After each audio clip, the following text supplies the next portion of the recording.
Veja como é fácil ser membro apoiador do meu canal no YouTube, canal Marco Antônio Villa.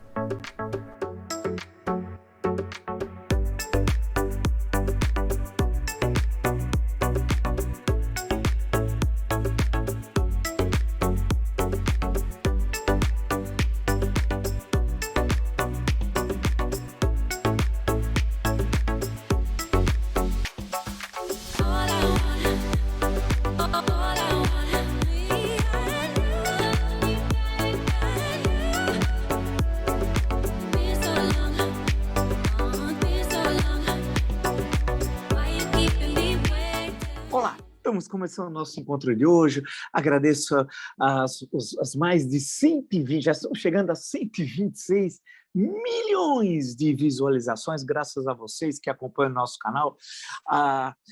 Percebe, né, que nós vivemos esse momento extremamente difícil da vida nacional e que vamos superar isso. É um processo histórico que temos de aprender com tudo isso.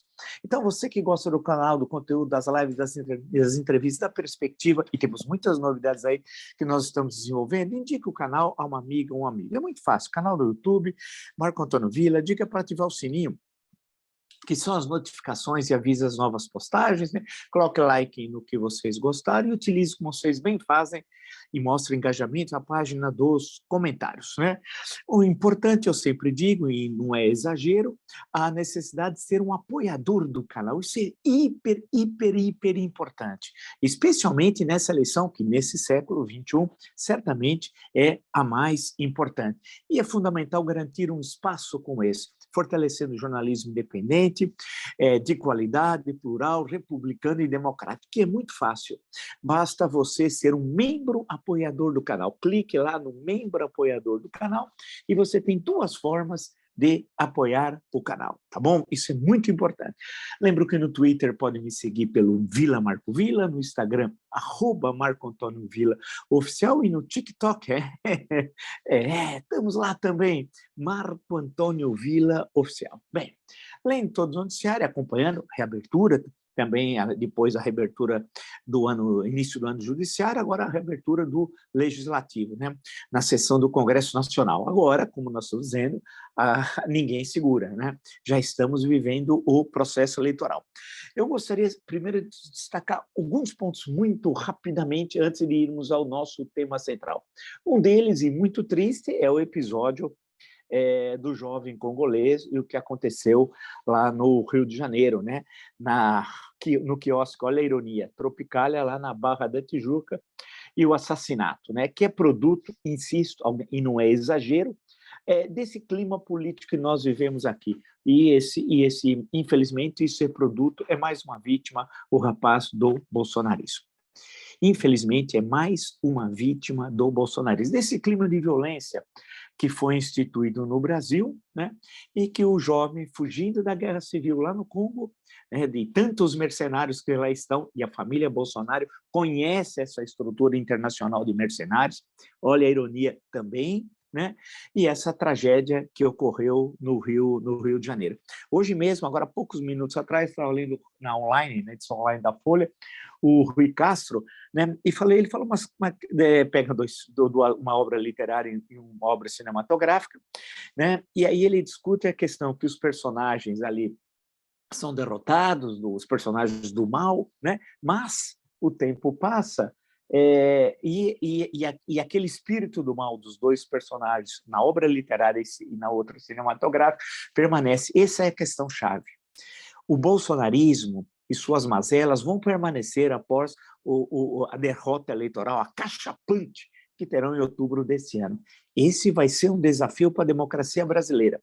Como enfrentar e derrotar pós-eleição, porque eles serão derrotados no processo eleitoral, esse espírito que está presente na sociedade, construído e potencializado. Ele já existia, mas foi potencializado pelo bolsonarismo nazifascista. Isso é uma grande questão e é uma tarefa que nós vamos ter de enfrentar no Brasil. Veja, por isso que esse canal coloca questões que ainda nem foram faladas lá na frente, mas nós já estamos falando antes, que é como que nós, democratas e republicanos, depois da fragorosa derrota do bolsonarismo em outubro, iremos enfrentar essa chaga deixada pelos criminosos nazifascistas, liderados pelo quadrilheiro Jair Bolsonaro. Então é necessária, vai ter de se enfrentar essa questão da violência e aí a defesa da democracia. Daí que a minha proposta, e não é de hoje que eu tenho falado, é o estudo da Constituição.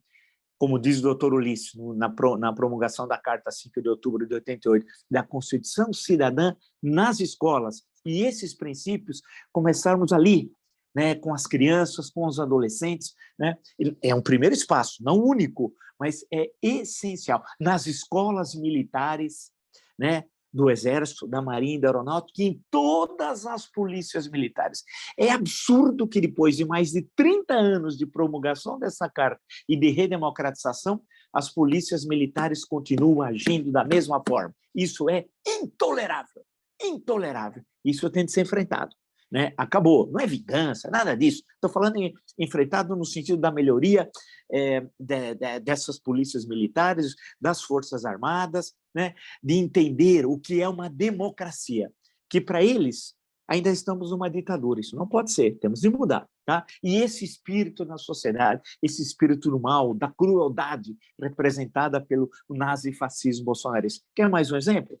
Vamos lá para vocês verem que momento baixo que nós vivemos na história do Brasil. E tudo isso vai ser suplantado, né? Damares Alves é uma senhora má, mas é muito má, uma mulher cruel, cruel. Se finge de cristã, porque esse é o espírito, né? Tudo em nome de Jesus, Deus no comando, mas é um pessoal mau, mau, mau, mau. Essa senhora, citando o Globo, Damares relaciona a gravidez na adolescência ao TikTok. Você não ouviu errado, vou repetir. Damares relaciona a gravidez na adolescência ao TikTok. Aí vem a linha fina. Ministra acusou a rede social ao participar da abertura da Semana Nacional de Prevenção à Gravidez na Adolescência. É inacreditável, né? É inacreditável a imbecilidade. É uma imbecil, né?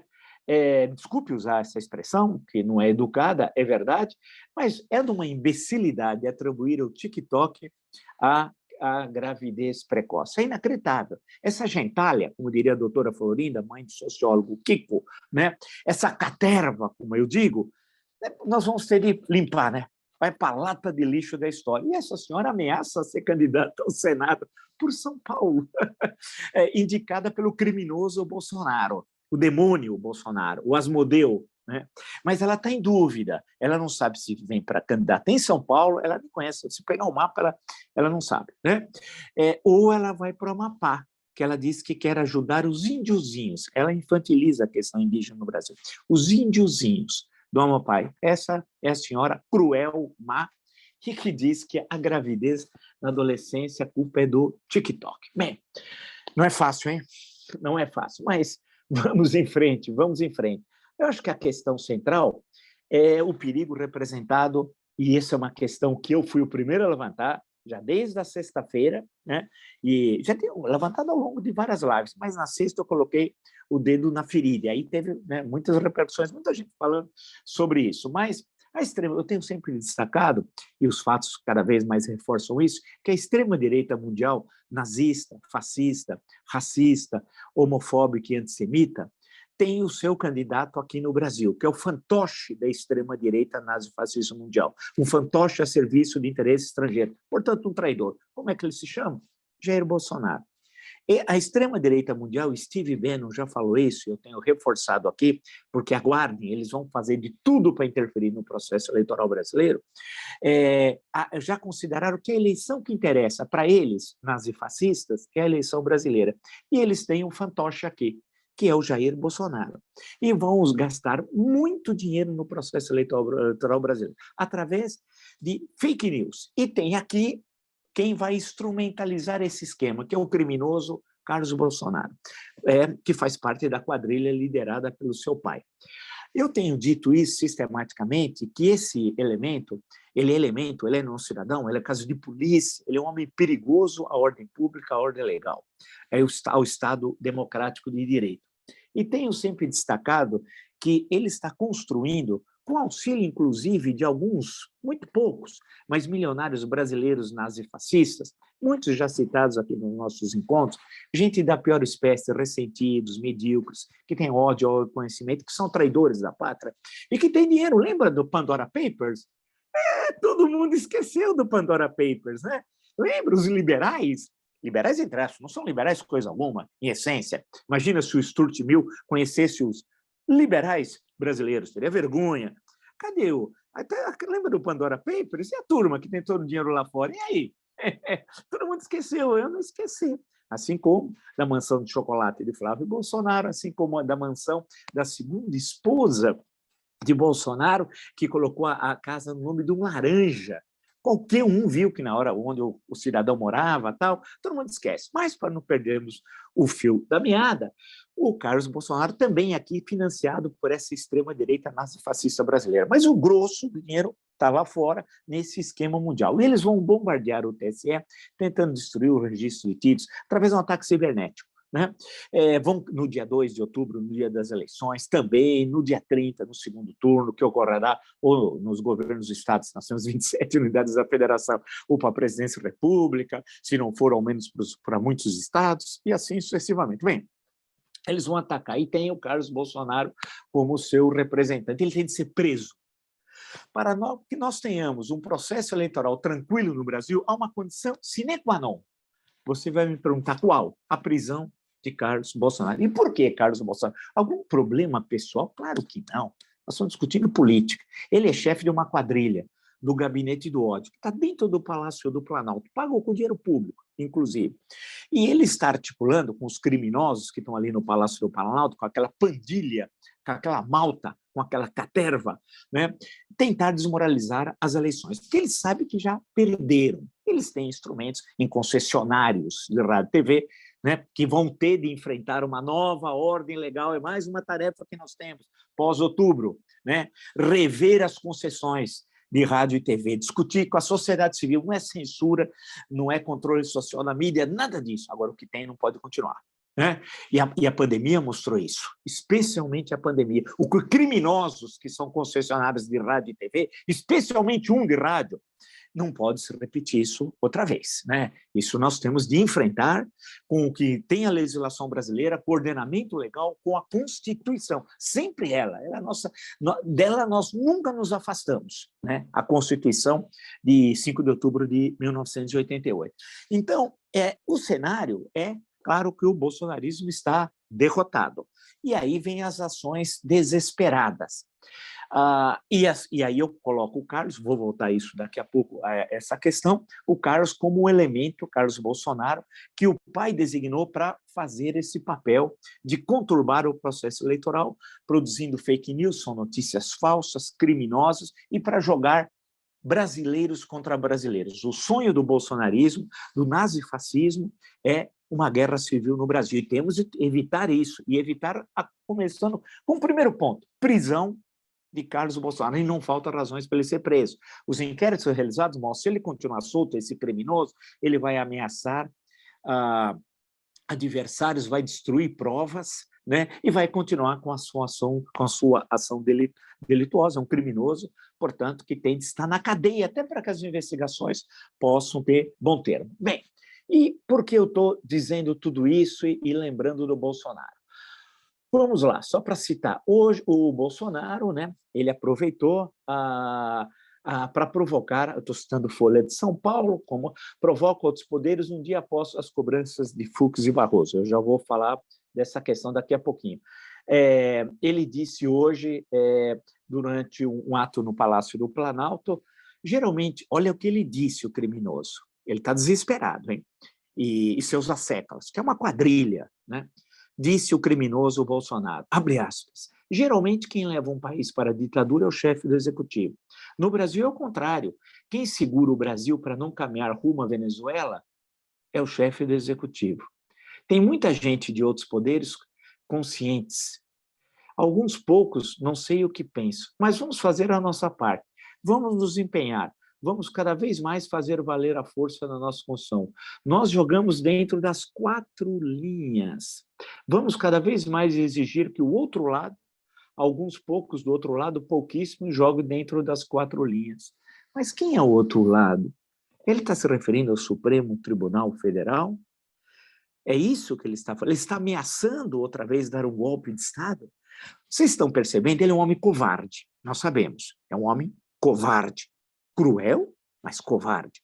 Ele está insinuando que ele joga na linguagem medíocre, ele é um marginal, amigão de todos os ladrões lá do Rio de Janeiro. Todos ele tinha ligação com os assassinos de Marielle Franco, amigões de churrasco, e o capitão Adriano, executado pela polícia da Bahia, amigão dele também. Ele era sócio, os dois eram sócios da organização criminosa chamada Escritório do Crime.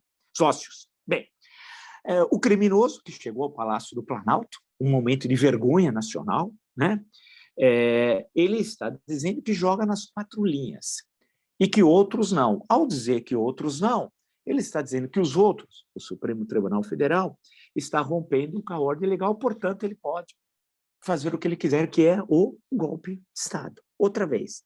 Ele já veio ameaçando em 2020, em 2021, o ápice foi o dia 7 de setembro, Brasília em São Paulo, e agora voltou a tocar nessa questão hoje em Brasília. Cumprindo aquilo que nós já sabíamos, e já tínhamos anunciado aqui. O quê? Que ele ia voltar com esse discurso desesperado, porque ele sabe que vai terminar na cadeia. Então, esse ataque de hoje aqui, evidentemente que é gravíssimo. Então, vamos lá. Não satisfeito com isso foi pela manhã, né? Ele, no período da tarde, teve a abertura, o reinício dos trabalhos de 2022 do Legislativo Federal. Ele lá esteve e fez um discurso na abertura. Eu não sei por que fez esse discurso. Eu queria só lembrar que isso não me lembro. Tem a mensagem levada pela Casa Civil, tal. Agora, presidente discursar, isso não tem nada a ver. Então, já foi um erro aí. Mas vamos em frente. Ele disse no discurso de abertura, atacou outra vez. Olha, agora, pela manhã, ele fez aquele ataque. À tarde, dizendo assim, não deixamos que qualquer um de nós, quem que esteja, ele fala muito mal, então eu estou repetindo ipsilipsis, tá? Quem que esteja no Planalto Central, olha que loucura, ouse regular a mídia, não interessa por qual intenção e objeto, a nossa liberdade, a liberdade de imprensa, garantir em nossa função, não pode ser violada ou arranhada por quem quer que seja nesse país. Ele deve estar falando daquela turma, os quadrilheiros nazis fascistas bolsonaristas que fugiram para os Estados Unidos, né? Pouco depois, ele também voltou a falar, no mesmo ato, ele disse o seguinte, os senhores nunca me verão vir aqui nesse parlamento pedir pela regulação da mídia e da internet. Atenção, eu espero que isso não seja regulamentado por qualquer outro poder, a nossa liberdade acima de tudo. O homem covarde, o vagabundo Jair Bolsonaro, e ele é vagabundo, não é exagero, ele não trabalha, né? Nós chamamos educadamente aquele de mandrião. O vagabundo criminoso está se referindo ao Tribunal Superior Eleitoral e ao Supremo Tribunal Federal, outra vez, no período da manhã e no período da tarde. Porque ele sabe que o TSE já anunciou, e quem vai presidir o Tribunal Superior Eleitoral no momento das eleições é o ministro Alexandre de Moraes, que ele considera o criminoso Bolsonaro seu inimigo. Não é. Ele é um juiz, né, da Suprema Corte Brasileira e também do Tribunal Superior Eleitoral, que está agindo para dentro da Constituição, dentro do ordenamento legal, e no caso do TSE, para que tenhamos uma eleição absolutamente tranquila, transparente, e que não haja qualquer dúvida sobre seus resultados e sobre o andamento do processo eleitoral. Está de parabéns, inclusive, o ministro. Então, e a questão que se coloca é em relação a redes sociais, ou a uma rede social específica, que sequer representação jurídica tem no Brasil. As comunicações feitas pelo TSE há mais de 6 meses não são respondidas por essa rede, que tem sede em Dubai. E Dubai, veja como as coisas se interligam, tem relações com a quadrilha Bolsonaro. Lembre-se que Dudu Bananinha, num espaço de tempo de 3 semanas, foi 2 vezes a Dubai. Uma, inclusive tem aquela foto, ele de sheik com a esposa e a filha, ridículo, ele é um ridículo, é um idiota, né? E a outra, quando o pai foi lá visitar, ele não tinha o que fazer em Dubai, inclusive, né? Vocês se recordam. Eles têm relações com o submundo de Dubai, a quadrilha bolsonarista, né? Veja como que eu falei anteriormente, também lá atrás, a questão dos mercenários. Perceba como vai tudo interligando, né? E passa pela questão da abertura do jogo e a questão das armas. Tudo faz parte de um pacote só da quadrilha Bolsonaro e de seus aliados, né? E dos criminosos que com ela negociam. Bem, esse traidor da pátria, de manhã, fez o ataque ao STF e ao TSE, e à tarde, dentro do Congresso Nacional, não entendo por que ele falou, porque a abertura do Congresso Nacional não cabe em outros momentos históricos, eu posso dizer isso com tranquilidade, que eu conheço, a mensagem é entregue pelo chefe da Casa Civil, né? É assim que funciona, a mensagem presidencial, né? E começam os trabalhos. Não, o criminoso foi lá e deram espaço, acho que dentro do cerimonial, para que ele falasse. E ele atacou o Congresso Nacional e, fundamentalmente, o Supremo Tribunal Federal e o Tribunal Superior Eleitoral.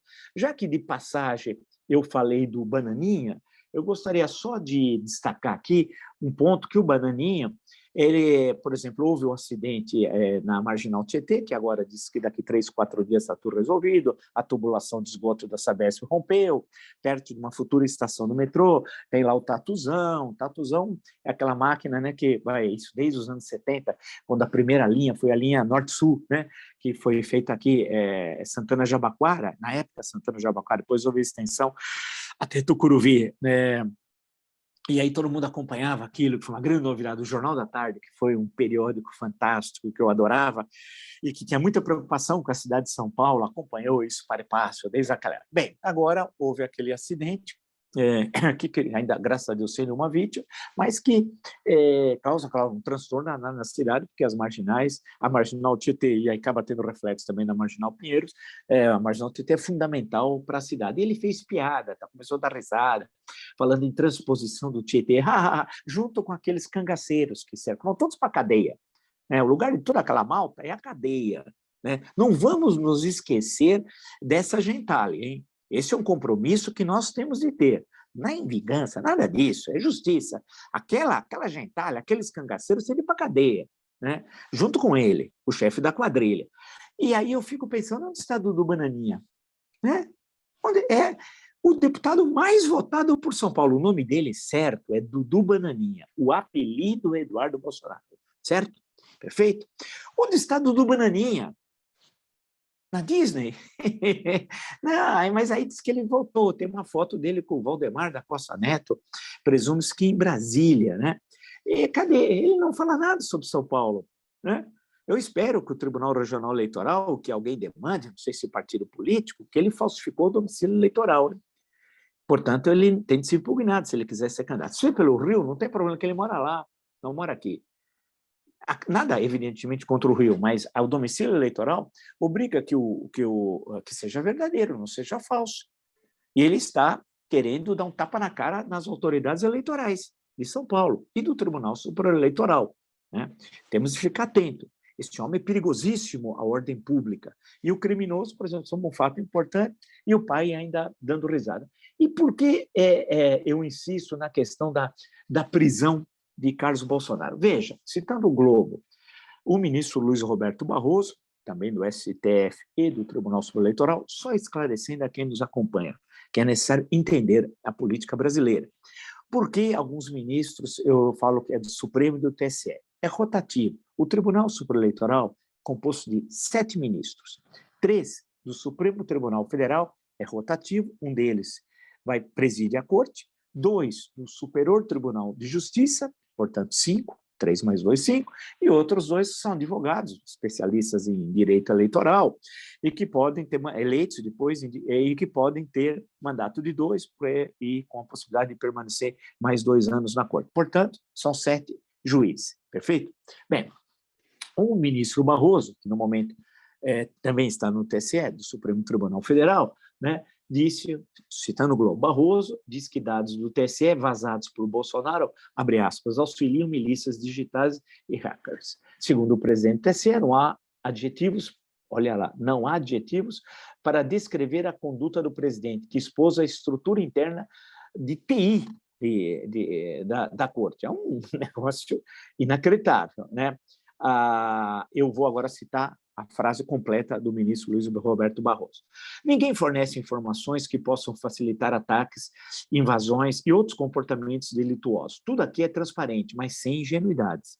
Sempre lembrando que informações sigilosas que foram fornecidas à Polícia Federal para auxiliar uma investigação foram vazadas pelo próprio presidente da República em redes sociais, divulgando dados que auxiliam milícias digitais e hackers de todo mundo que queiram invadir nossos equipamentos. Esse homem é o quê? O Bolsonaro. É um criminoso? Ou não é? É um bandido? É um marginal. Só o marginal fez isso. Porque os documentos, como bem disse o ministro Barroso, eram sigilosos. Essas informações estavam na Polícia Federal. E aí prova o que nós sempre dissemos, ele quer ter o controle da Polícia Federal com 3 objetivos, lembra? Eu lembro, era para coagir adversários, tomar conhecimento de investigações sigilosas, né? E proteger a sua quadrilha. É isso. No caso, é o segundo ponto, terem acesso a investigações sigilosas. E ele teve. E pior, de acordo com o ministro Barroso, ele divulgou isso em redes sociais, repetindo, divulgando dados que auxiliam milícias digitais e hackers de todo mundo que querem invadir nossos equipamentos. Esse homem que é? O que é o Bolsonaro, a não ser um marginal? É ou não é um marginal? Agora, ele entende pouco de tudo isso. Quem é o da família? Porque é uma quadrilha, então cada quadrilha, cada um tem a sua tarefa, perfeito? Bom, é importante entender isso. E ele designou o Carlos para fazer esse trabalho de marginal, porque são todos marginais, de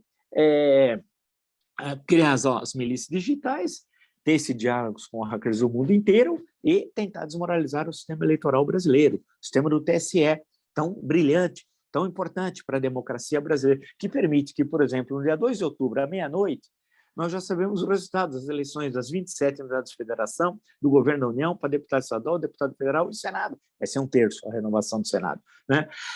Puxa vida, isso é uma coisa maravilhosa, maravilhosa, né?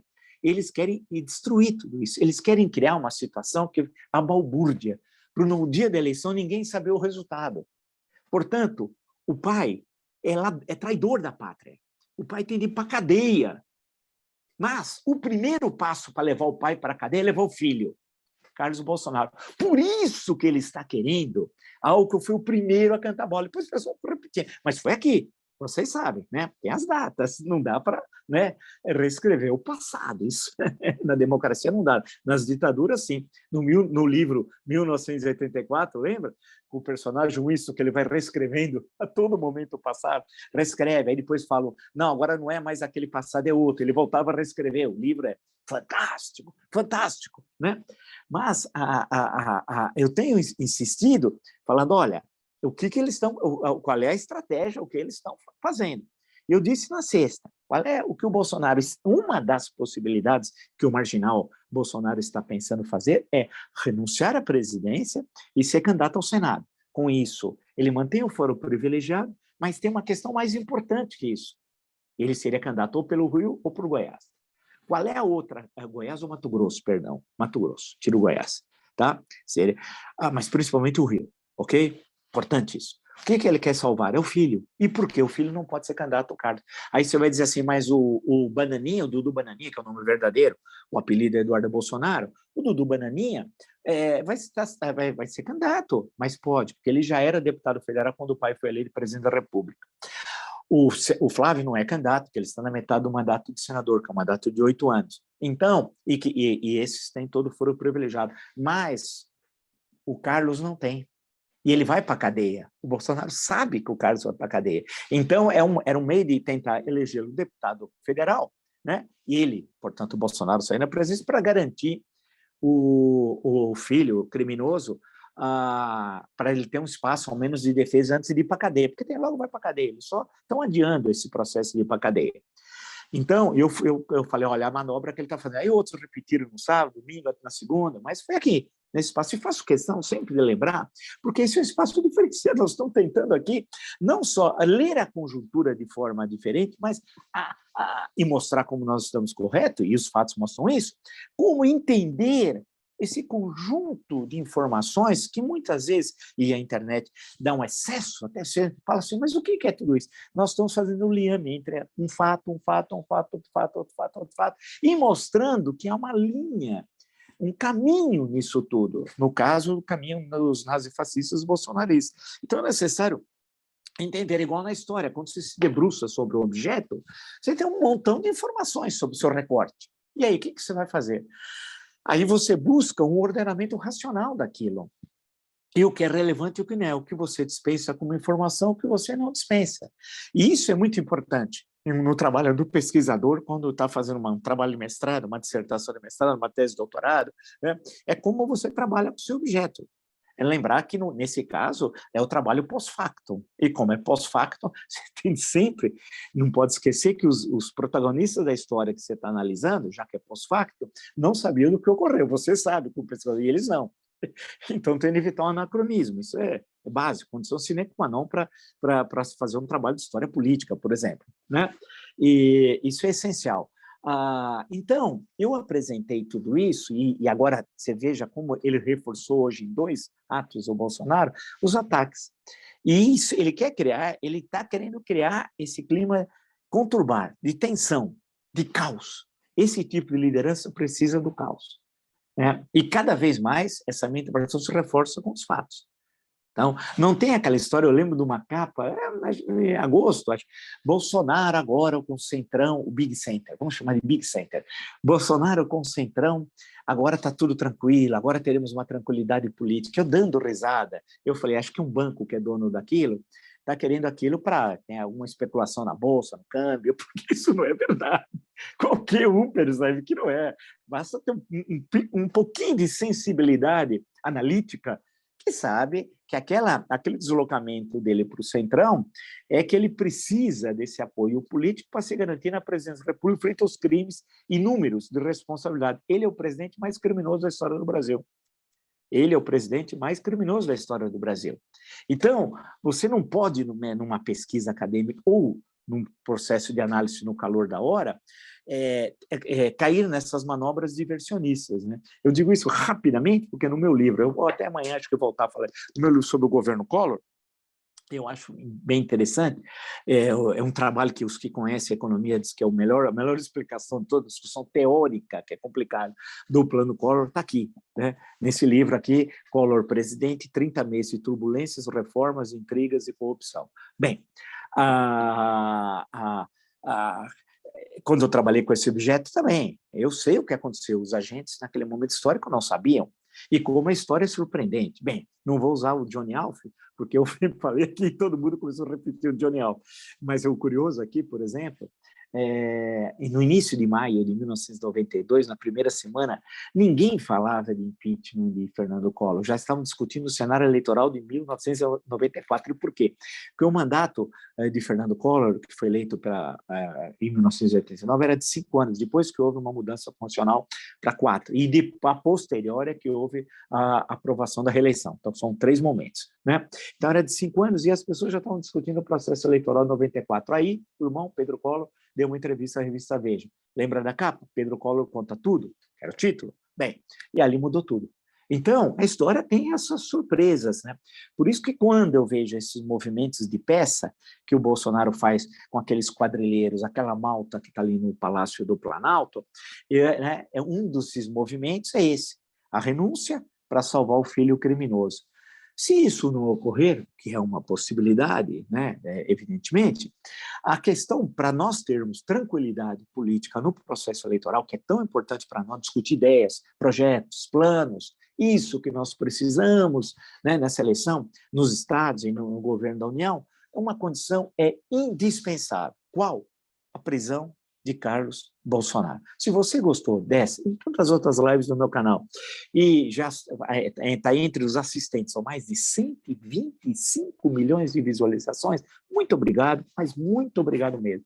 E indique o canal a uma amiga, é muito fácil, canal do YouTube, Marco Antônio Villa, Dica para ativar o sininho, que são as notificações, coloque like no que vocês gostarem e utilizem a página dos comentários como vocês muito bem fazem. É importantíssimo nessa conjuntura ser apoiador do canal. É fácil ser apoiador do canal, né? Apoiar o canal, seja um membro apoiador do canal, você apoia o jornalismo independente, plural, de qualidade, democrático e republicano nesse ano tão importante para a história do Brasil, que é o ano de 2022. No Twitter pode me seguir pelo Vila Marco Vila, Instagram, @Marco Antônio Vila Oficial, e no TikTok, já tem vários. TikTok é engraçado, é no Marco Antônio Vila Oficial. Nos encontramos amanhã. Até!